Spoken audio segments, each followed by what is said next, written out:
8월 28일 보문중앙교회 매일 성경 묵상을 시작하도록 하겠습니다. 오늘 우리가 함께 나눌 말씀은 시편 90편 1절에서 17절까지의 말씀입니다. 제가 읽겠습니다. 주여, 주는 대대에 우리의 거처가 되셨나이다. 산이 생기기 전 땅과 세계도 주께서 조성하시기 전 곧 영원부터 영원까지 주는 하나님이시니이다.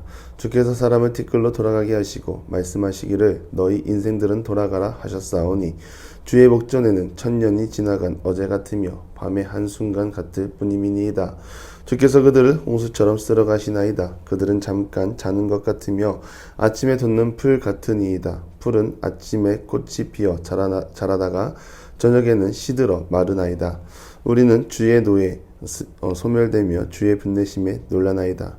주께서 우리의 죄악을 주의 앞에 놓으시며 우리의 은밀한 죄를 주의 얼굴빛 가운데 두셨사오니 우리의 모든 날이 주의 분노 중에 지나가며 우리의 평생이 순식간에 다하였나이다. 우리의 연수가 70이요 강건하면 80이라도 그 연수의 자랑은 수고와 슬픔뿐이요 신속히 가니 우리가 날아가나이다. 누가 주의 노여움의 능력을 알며 누가 주의 진노의 두려움을 알리일까. 우리에게 우리의 날 계수함을 가르치사 지혜로운 마음을 얻게 하소서. 여호와여 돌아오소서. 언제까지니이까. 주의 종들을 불쌍히 여기소서. 아침에 주의 인자하심이 우리를 만족하게 하사 우리를 일생 동안 즐겁고 기쁘게 하소서. 우리를 괴롭게 하신 날수대로와 우리가 화를 당한 연수대로 우리를 기쁘게 하소서. 주께서 행하신 일을 주의 종들에게 나타내시며 주의 영광을 그들의 자손에게 나타내소서. 주 우리 하나님의 은총을 우리에게 내리게 하사 우리의 손이 행한 일을 우리에게 견고하게 하소서. 우리의 손이 행한 일을 견고하게 하소서. 아멘. 시편은 우리가 흔히 다윗의 시라고 많이 불리고 그렇게 알아왔지만 사실 저자 미상의 시도 많고 다른 선지자들의 시도 포함되어 있습니다. 대표적으로 시편 90편은 모세의 시편으로 잘 알려져 있습니다. 모세는 어떤 인물입니까? 40년은 왕궁에서 40년은 광야에서 40년은 부르심을 받고 하나님과 함께 살았던 인물입니다. 80년의 세월을 살았던 삶과 그 후 40년의 삶을 비교했을 때 모세는 누구를 더 의지하였을까요? 아마도 모세는 하나님과 함께한 40년이 더 의미 있고 많은 깨달음을 얻을 것이라 생각이 됩니다. 이유는 지나온 80년의 세월 자신이 뭘 한다고 해서 딱히 화려하게 이루어진 것이 없었습니다. 결국에는 살인을 저지르고 쫓기는 인생, 도망자 인생이 되었습니다. 그랬던 그가 하나님의 부름을 받고 살아간 40년은 민족의 지도자로 쫓기는 인생이 아니라 이제는 이끄는 인생으로 변하게 되었습니다. 그러니 모세가 누구를 더 신뢰하겠습니까? 자신을 신뢰하겠습니까? 아니면 하나님을 신뢰하겠습니까? 모세를 통하여 오늘 우리에게 주는 교훈은 우리는 하나님의 사람입니다. 내 삶의 주인은 내가 아니라 하나님이라는 것을 다시 한번 깨닫게 하는 것입니다. 모든 성도님들께도 권면합니다. 더 이상 내 삶의 주인을 나로 놓지 않고 하나님을 주인으로 모시고 살아가는 우리 모두가 되기를 바랍니다. 내가 내 삶의 주인이라면 실패의 자리로 나아갈 수밖에 없습니다. 모세를 보고 배우시고 사사를 통해 배우시기 바랍니다. 그러면 어떻게 해야 하느냐? 묻고 구하기를 사람이 아니라 세상이 아니라 먼저 하나님께 구하시기를 바랍니다. 구하시고 하나님의 뜻 가운데로 인도해달라고 기도하고 행하는 모두가 되기를 바랍니다. 내 삶 가운데 내 뜻이 아니라 하나님의 뜻이 세워지기를 바라는 마음으로 나아가는 우리 모두가 되기를 간절히 바랍니다. 모세는 오늘 1절에 고백합니다. 주여, 주는 대대에 우리의 거처가 되셨나이다. 주여라고 하는 원어는 아도나이입니다. 아도나이는 나의 주인이라는 호칭입니다. 사실 이 고백이 너무 놀랍지 않습니까? 모세도 어디까지나 인간이고 죄인입니다. 그런 그가 광야 여정 가운데 자신의 의를 드러내고 하나님과 소통한다는 특권으로 얼마든지 사람 앞에서 자신의 권위를 드러낼 수 있었습니다. 그러나 모세만큼은 기도하고 하나님의 뜻을 구하고 또한 하나님이 행하시려는 것을 백성들을 위해 막아서기도 했습니다. 그러한 행동과 삶이 가능했다는 것은 모세는 자기 자신이 주인이 아니라 하나님이 주인이라는 것을 인정했기 때문입니다. 결국에는 인정의 문제 아닙니까? 우리가 신앙생활을 할 때 인정의 문제는 가장 중요합니다. 나는 죄인이다. 우리는 뿌리부터 죄인입니다. 하나님으로부터 벗어나 어떤 선함에 이를 수 없기에 맞는 말입니다. 그런데 인정이 안 됩니다. 내가 도덕적으로 딱히 잘못한 것이 없고 죄를 짓지도 않고 지금 누군가에게 큰 피해를 주고 있지도 않는데 죄인이라는 말은 너무하다는 말입니다. 그러나 보십시오. 겉으로 보여지는 모습은 빛나는 열매를 맺고 있는 것 같지만 속은 썩고 상해 있습니다. 누군가를 사랑하지 못하고 누군가를 비난하는 데 익숙하고 누군가에게 상처를 주는 것에 너무 익숙합니다. 이것은 도덕적 죄를 넘어 근본적인 죄인이라는 것을 계속해서 말하는 것입니다. 죄인을 인정하지 않는다는 것은 사람이 어떤 존재라는 것을 인정하지 않는다는 말도 됩니다. 우리는 이 땅에 와서 삽니다.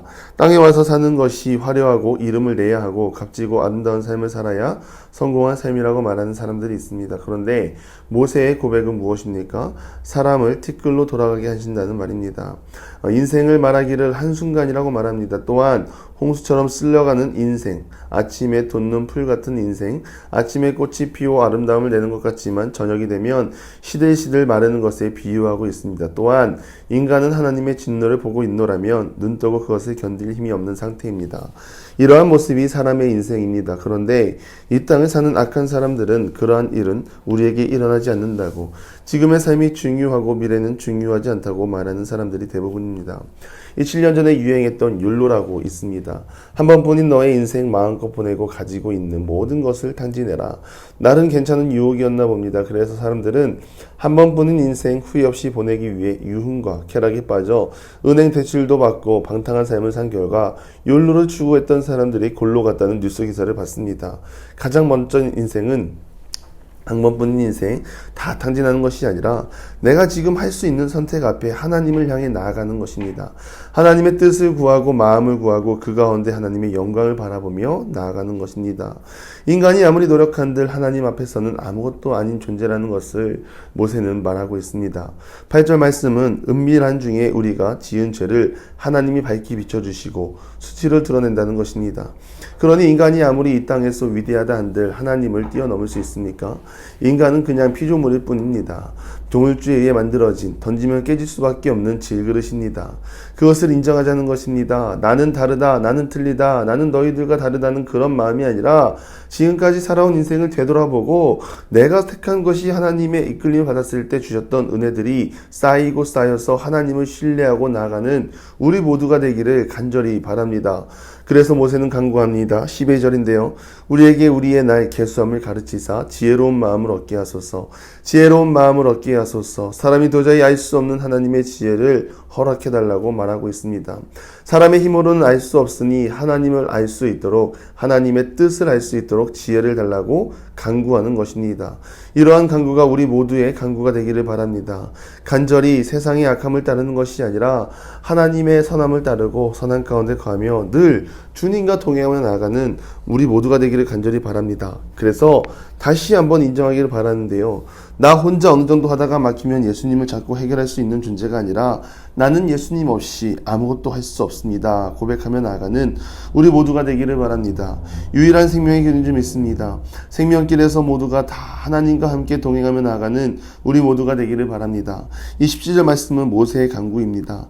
사람을 높여달라는 의미보다 가나안 정복시대 이스라엘 백성들의 수고와 눈물을 기억하시고 비록 우리 민족이 죄를 짓고 하나님을 반역하였지만 그럼에도 하나님의 약속을 밝히 이뤄달라고 간구하는 것입니다. 우리는 하나님의 뜻 안에 있습니다. 그렇다면 하나님이 우리를 생명의 자리로 인도할 것이라는 확신도 함께 가져야 합니다. 사람의 수고보다 하나님의 더 큰 계획을 갖고 계십니다. 그 계획 안에 거할 수 있도록 우리가 날마다 기도하고 말씀 앞에 바로 서고 날마다 하나님 앞으로 향해 나아가는 모든 기도의 용사들이 되기를 주님의 이름으로 간절히 축원합니다. 기도하겠습니다. 하나님, 죄인됨을 인정하며 나아갑니다. 그럼에도 우리를 지켜주시고 늘 선한 길로 인도하여 주시고 주님과 함께 동행하며 나아가는 그런 믿음의 사람들이 되게 하여 주시옵소서. 주님의 뜻을 구하고 주님의 계획을 따르는 모든 기도의 용사들이 다 되게 하여 주시옵소서. 예수님의 이름으로 기도드리며 이제는 우리 구주 예수 그리스도의 은혜와 하나님의 극진하신 사랑하심과 성령의 감화 감동 교통하심이 죄인됨을 인정하고 간절히 하나님의 도움을 바라고 원하며 나아가기로 소망하는 사랑하는 보문주와 함께 모든 기도의 용사 위에 이제로부터 영원토록 함께 하시기를 간절히 축원하옵나이다. 아멘.